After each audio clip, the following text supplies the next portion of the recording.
Hello, America. Welcome to another presentation of Under the Microscope.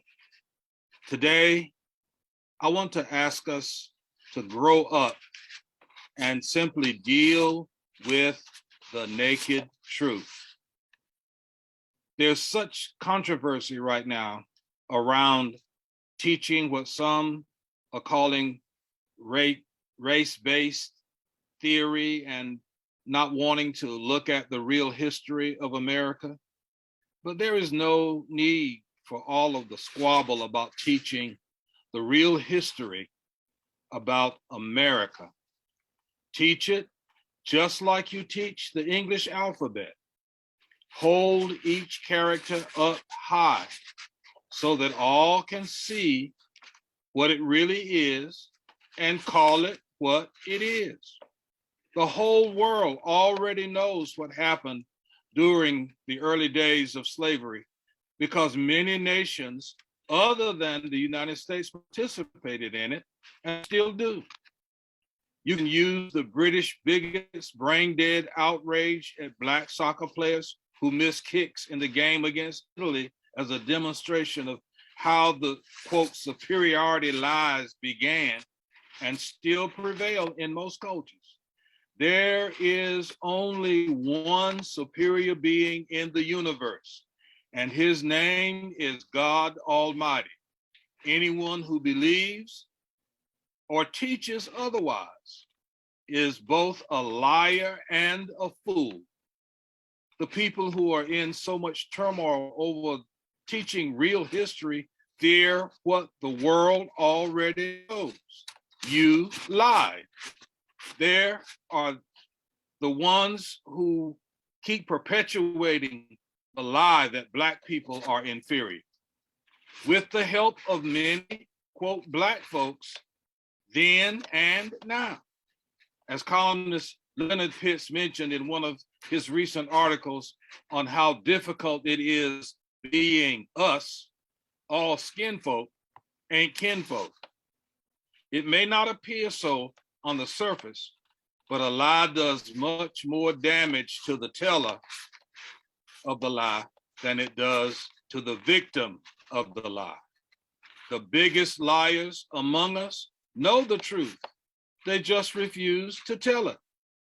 Somehow they manage to persuade others who are equally as dumb as themselves to join in and perpetuate their lies to the extent that lying becomes a standard of living.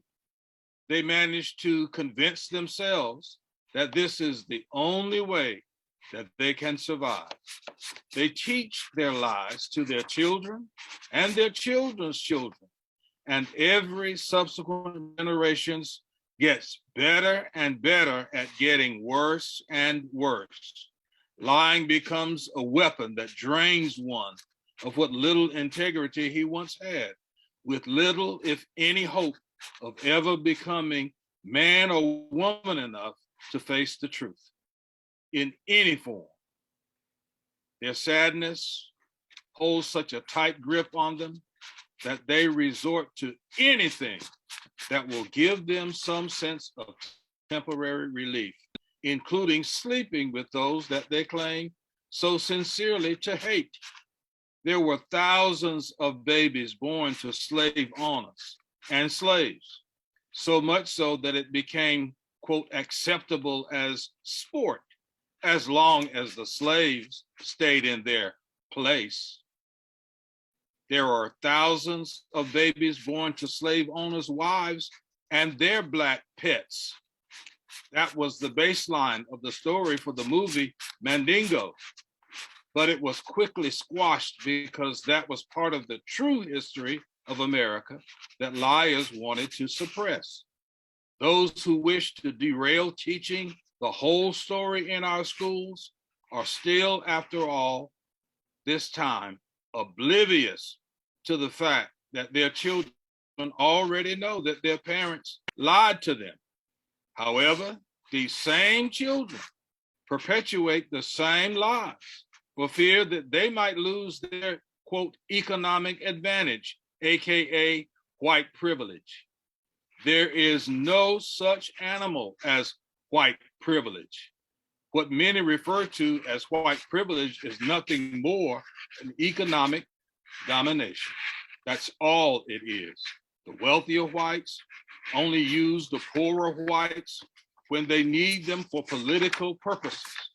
And the poorer whites tolerate them being used the way that they're used by the rich whites simply because they so desperately want to be white. They still believe that they have some advantage over blacks, ignorantly paying no attention to the fact that we all pay the same prices for everything that wealthier whites control.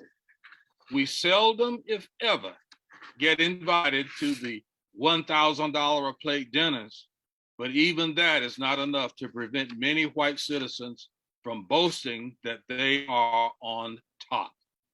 I saw the anguish in the faces of white children when I was a classroom teacher and an assistant principal, especially in 1975 through 2001 during the 70s and 80s. White students were desperately trying to figure out why some black students were easily making A's and B's, while some white students were struggling to make C's and D's. Their parents had told them that black children were dumb and stupid and could never reach the academic status of white children. It was then that the white students realized that their parents had lied. Both black and white students formed real bonds with each other, but realized that they couldn't be too, quote, open with these relationships because they both felt the aberrant pressures from their communities to, quote, stick with their kind. These pitiful lies and dogmas have done so much damage that seems to be irreparable.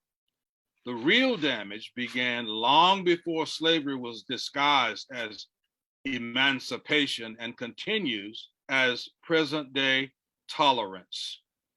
The only one who is qualified to grant tolerance is God Almighty himself. Many Black Americans have misinterpreted this, quote, tolerance as acceptance. They don't see the monster for what it really is until their money and fame, which are the foundation for their utility, runs out.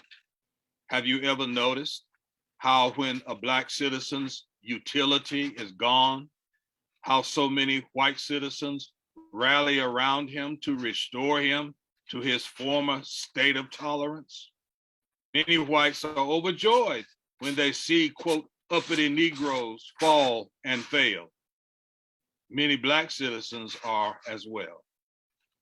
There must be someone, somewhere in America who understands what America is supposed to be and who is willing to stand up and declare their allegiance to real democracy.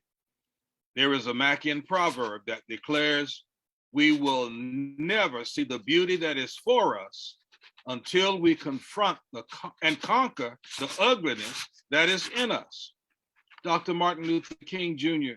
warned us that we must learn to live together as brothers, or we will perish together as fools. There are people who claim to be Christian and patriotic, but there doesn't seem to be much Christian love and genuine patriotism on display with all of the ignorant bigotry and hatred that are very visible in all parts of America on the parts of people who claim to be of superior intelligence. How long can one portray himself to be a fool and expect others to pretend not to notice? Even a fool knows that he is a fool, but spends a lifetime recruiting other dummies who are too little and too void of integrity to admit that they are wrong. Intelligent people simply do not present themselves in such a fashion. Just another Mackian observation. Thanks for listening. Let me hear from you. Go to our website, MackionObservations.com, and read our mission statement. You may also go to our excerpts page and view previous notes, as well as make a donation of your choosing. Thank you for your support. Follow me on Facebook at Under the Macroscope. See you next time. And remember, under the macroscope, we take a closer